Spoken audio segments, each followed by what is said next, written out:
Let's go, Mikey! Woo!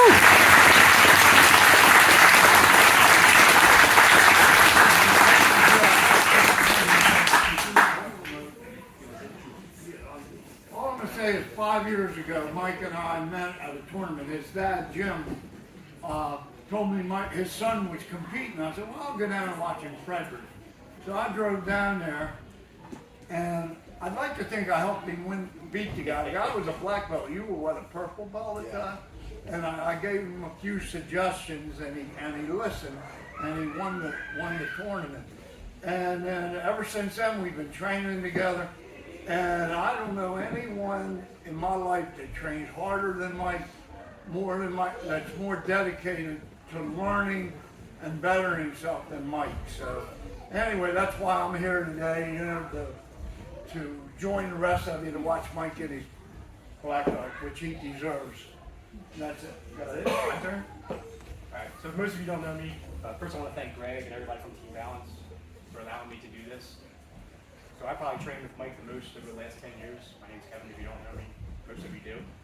He used to absolutely drive me insane. I mean, we were coming to the gym and being like,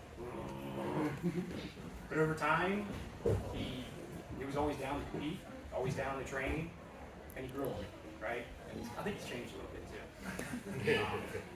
So when I received my black belt, my coach told me, you're a black belt, but you don't know what a black belt is. So over the past 6 years or so, I was writing down and coming up with what that was. As I did that, it had nothing to do with technique. A lot of times technique comes with the people you train with. Technique just takes time and effort. So if you put in the time and effort, it'll come. So I'm just going to talk about two of them, not all of them. One is adversity, how you deal with it. You know, I've seen people go and compete, and they're done. You're not going to win all the time, right? You got to just get past it and get up. The most important one is value. When you walk through the door, what value do you bring to the gym? All right? You can bring value in a bunch of different ways. It can be by being just a training partner. It can be by helping coaching somebody. It can be by just giving somebody hope or whatever, right? So that's the most important. Mike does all those things, right? My last three things. I'm giving you a black belt. I don't own you in any way, shape, or form. What you do going forward is up to you. I support it. Number two, with a black belt comes power. Don't abuse that power. I've seen that too. And last but not least, when I received my black belt, somebody who I respected once at a time said, you're done. You're not done. There's still a whole lot of rolling and a whole lot of training to do. All right? And learning. So, got it. All right? Take it off. Yeah. Go, Marcus!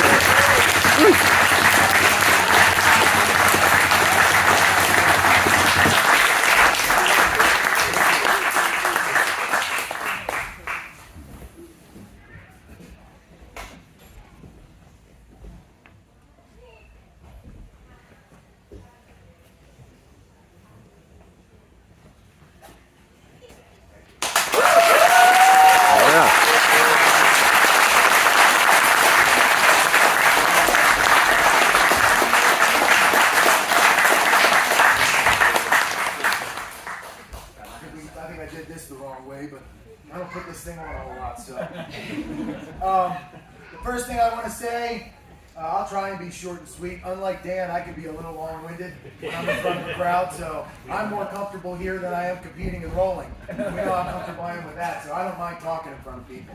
I want to thank Greg. Where's Greg? Greg, you know, ever since I've met Greg, he's been so awesome to me, so accommodating, chill, laid back. I mean, as much as you would think that he, you know, cares about this and that, he ultimately has taught me a lot of lessons of just like, I don't care. Like, you know, I know what's important to me. I know what matters. I let the adults be the adults. And he sits back. He has no ego. I love it. He's himself. And he's, like I said, he's always appreciated what we do in our separate training sessions. Had zero ego about it. And it's super awesome to be able to do what we do and have the community growing in the way that we do together. And it's rare that you could find somebody that would allow you to do that with their students in their place. So it means a lot to me, and I love to, you know, I love to think about what's coming forward with GAMA. It's amazing. So thank you, Greg. And on that, Dan, I officially met Dan. I knew who he was through the strength world. I knew he was a strong man. I knew some people that had trained with him or competed against him. I met him at a tournament, and it was Miranda, wherever she is, who told me, Dan does this thing on Fridays. It's heavyweights. It's at the Kettlebell Club, and they just kind of roll. So I talked to him at this tournament. I said, hey, I'll come out. I'll train with you guys. I'll get off work whenever I can. Come out. And it just started for the first 4 months. It was me and Dan, just rolling, and he just let me whip his. I was just pinning him, smashing him in the ground. I was letting him know how dominant and brutal grappling can be. And it took him a few months before he had any success. But he loved it. He's like, I wanted it. I wanted to feel that pressure. I wanted to feel that meanness. I want to know what that's like. And then slowly more people came. I didn't like it being a heavyweight thing. And then eventually some more people started coming out. We had some smaller guys, Bren, Chris, other people. It just started growing and growing. Matt did a great job of bringing us together, getting more people in, hanging out outside of the gym. And this thing has really turned into, something special. Our Friday crew at 2 p.m. I look forward to that every week. It's, when I missed, I missed a couple months ago, when I got sick. The night before I competed, and I said, I gotta stay home. I'm so sick. I called out of work for the first time, and Dan Goddard messaged me. He goes, it was like Cal Ripken missing his streak. And I said, you have no idea how disgusted I am that I had to miss work and miss Friday, and it was just, that was tough for me, And speaking of Goddard, wherever he is, right there. We have a special bond. When I was a white belt, I was standing in line in a tournament. Dan's standing next to me. He strikes up conversation. We're talking. Next thing you know, we watch each other compete. Next competition, we're standing in line. Oh, I saw you dominate people. I saw you hit these chokes. We're talking, and we just remembered each other's face, knew who each other were. Years and years later, he hits me up. Next thing you know, we're training. And it's been just a part of this thing. I haven't had a friend circle outside of my hobbies where we actually hang out outside of the gym and do all that really since my young 20s. And it's awesome to have a real friend circle that transcends our time on the mat and the gym because I'm used to just hanging around with people at the gym, at here, in this scene, not outside. So it's been awesome. It's an honor to be a part of this alongside Dan. He's one of my best friends, and that means a lot. I want to thank both of my parents, always being, supportive. My father's here today. Nobody ever says, you should, or sometimes it's like, maybe you should think about this, but it's when I'm really hanging on by a thread in my day-to-day life, and maybe it's time. But other than that, it's always been do what you want, supportive, show up, proud. And I've learned a lot growing up from my dad and just trying a lot of strong male role models. I always gravitate towards people like Kevin, Mike, guys like that because of my dad. And I hold people to a high caliber of who I want to be associated with because I grew up with a coach like my father.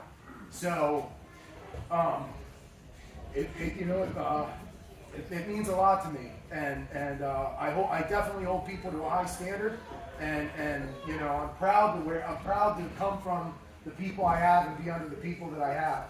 I want to thank Steph, my girlfriend.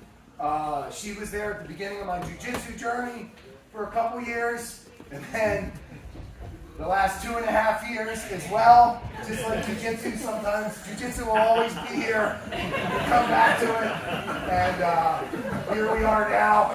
And Steph and I will always be here when the other wants to be there. But she's always been supportive. Lets me talk about jiu-jitsu whenever we're not talking about Survivor. So, very, very supportive, always proud of me. always lets me do what I need to do and focus on what I need to do and never gives me any problems. And it's amazing. That's very rare. I want to thank, Chris Baughman and the Baltimore BJJ Circle, bringing me in, treating me like family. Chris has always been amazing to me. I love all the support. It's kind of odd that from what I came from, it's odd to have a head instructor at a gym that's so loving and generous and lifts you up and says, this guy's awesome. I love this guy's stuff. I'm used to sometimes people are competitive and they don't want to acknowledge that you're doing something well that's different or whatever. And that support and that love and bringing people together and hanging out outside of the gym, genuine friendship. It's been amazing. You're a great person. Everyone's lucky to train with you. And what you guys have going on over there is, amazing. Brian Sheely. I'm looking at everybody in the room. I forget where they're at. Brian is easily, I would say, the most technical person I've ever trained with. When I grapple him, I tell everybody I've never felt anybody that feels the way he does and is able to just, however he can maneuver his body, looking at him, I think I'd be able to just grab a hold of him and bend him any which way I want. And he's a textbook of information. He knows everybody's game and every detail they do and everybody he's trained with. He is the Jiu Jitsu encyclopedia. He is the godfather of our area as far as that goes. And he's always learning. Just in the past few years, what he has sponged up and learned are things that most black belts won't ever learn in their entire lifetime after it, and they just stick to what they know, what they're good at, and their own personal internal ego. So another person, it's like the way he puts others ahead of himself, the way he talks about others as if they're above him, it's just unbelievable. It's really something special, just how accommodating and nice and friendly, and we've become good friends as well. Going out and talking music, going to concerts. It's really wonderful to know that I'm affiliated through Balance, through Brian. And I wouldn't want it any other way. Mike, Atkin, in the corner. Oh, there. That's the new game. There is it's truly an honor.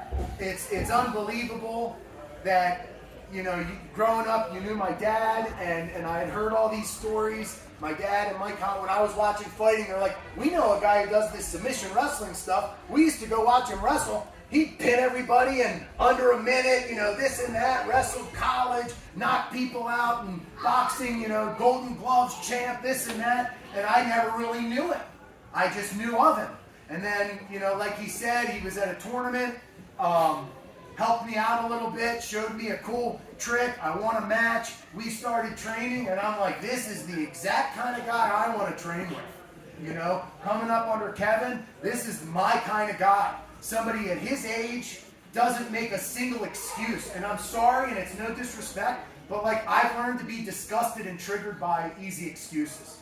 It's no offense. I respect anybody that walks through the doors, but I know what's capable because of the strong role models ahead of me. And I know what real toughness is. And I know what it's like when a man grabs a hold of you with his all, with no excuses, with just full intention, and that to hold yourself to that standard still to this day. When he rolls, he says, I want you to try to really kick my ass.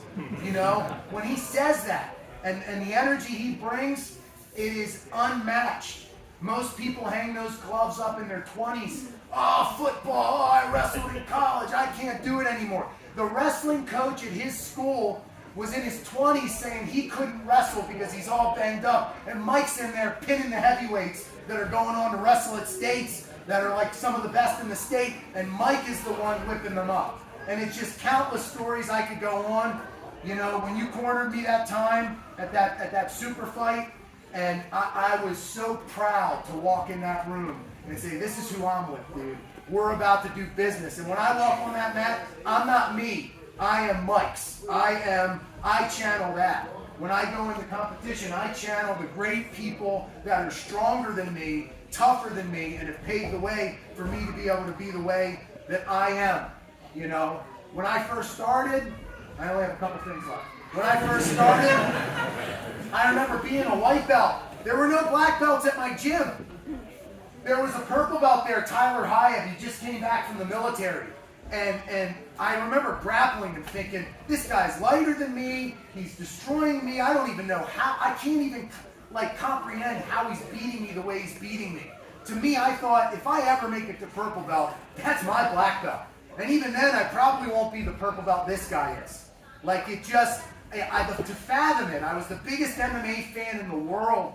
You know, I was so obsessed with all this. I just did that on a whim, showed up. I'm like, it'd be fun to train in the gym. Next thing you know, it'd be fun to do a fight. I didn't even love Jiu Jitsu. I loved the idea of fighting, but I hated getting hit in the face. And I just competed because it was fun. It was a sport. And, you know, next thing you know, you start seeing other people get black belts. You get your blue belt. You get your purple belt. Eventually, it's like, I really might get a black belt. That is insane. Like, you're starting it, you think you're too old. You're like, I'm 26. There's no way I could do this. And then here it is. It's a blur. It's really crazy how time goes. The last person I want to talk about, of course, I don't know where the hell he is. Kevin. You can imagine what's going on in my mind right now. You know, we started training, and I know I was a boisterous, cocky, I had comments, I talked trash, I was very outspoken, and I know that's not the way Kevin is, and I know that triggers him. But I didn't really care. I wanted to be Kevin's puppy dog, whether he liked me or not. I mean, what's he going to do? I'm going to show up when he's teaching. I'm going to be proud to be a part of Sunday open match with Kevin. I'm going to tell everybody in this damn gym, we got to train with Kevin. We got to be like that, you know? And we went through a lot, and I appreciate everybody I trained with at Method. There were great times. We had an awesome time training up over the years. Cool people, different styles, you know. So it's no, despite the fact I probably can't walk in the gym and be allowed in. Other than that, I have nothing bad to say. It's how I met Kevin and a lot of people. And, you know, just like Mike, Kevin is another person where it's like, you know how many people walk in through the door? And again, it's no disrespect, but they walk in through the door and they're like, oh, I trained, I did squats today, or, you know, I competed last weekend, or, oh, my elbow's bothering me. And I get it. It's totally fine to complain. But I do think it brings the energy of the room down, just as a side note. But because I've been around guys like Kevin that don't do it, if they have it, they internalize it. Kevin shows up, he's the first person there. If you start showing up 30 minutes early, Kevin will start showing up 35 minutes early. He will not let you be the first person there, and he won't let you be the last person to leave. He won't let you get more rounds in. Don't start showing up 30 minutes. Yeah. But it's true, and it's like, that's the character. You guys know me now. You can see the ways that I might be kind of like Kevin or kind of like Mike. But when I first started, I was only the ways we were different. You know, I wasn't the ways we were similar. I wanted to be like that. And that's what's possible in a place like this. You can pick and choose people. I want to be like that guy. And you just embody it. I'm not me. I'm Kevin. I'm Mike. I'm the people I train with that I want to be more like. And it means so much to me to carry that energy when I go out on the mats, that I can say I am Kevin and Mike's, and you know, Kevin's first black belt. Mike's never really been a part of you giving a black belt like this. I mean, I wouldn't want it from anybody else, any other way.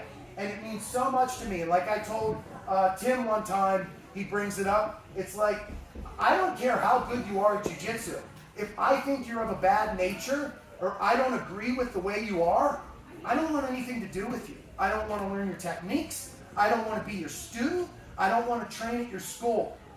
And when I'm with somebody and I respect the way they are, and I am loyal and protective, and they are of me, and we have something special, and the way people talk about Kevin, the way they are proud to be a part of him, you have to be that way in order to get that and receive that. And not many people get to experience what he does because of the way he holds himself. And to be honest, I feel bad because things weren't said about you when you got your black belt like this that should have been. And I just want to say these things because, you know, you are easily the most important person in the last, you know, 10 years of my life, and have really, it's unbelievable what this can do. So I guess I'm done talking. Thank you guys.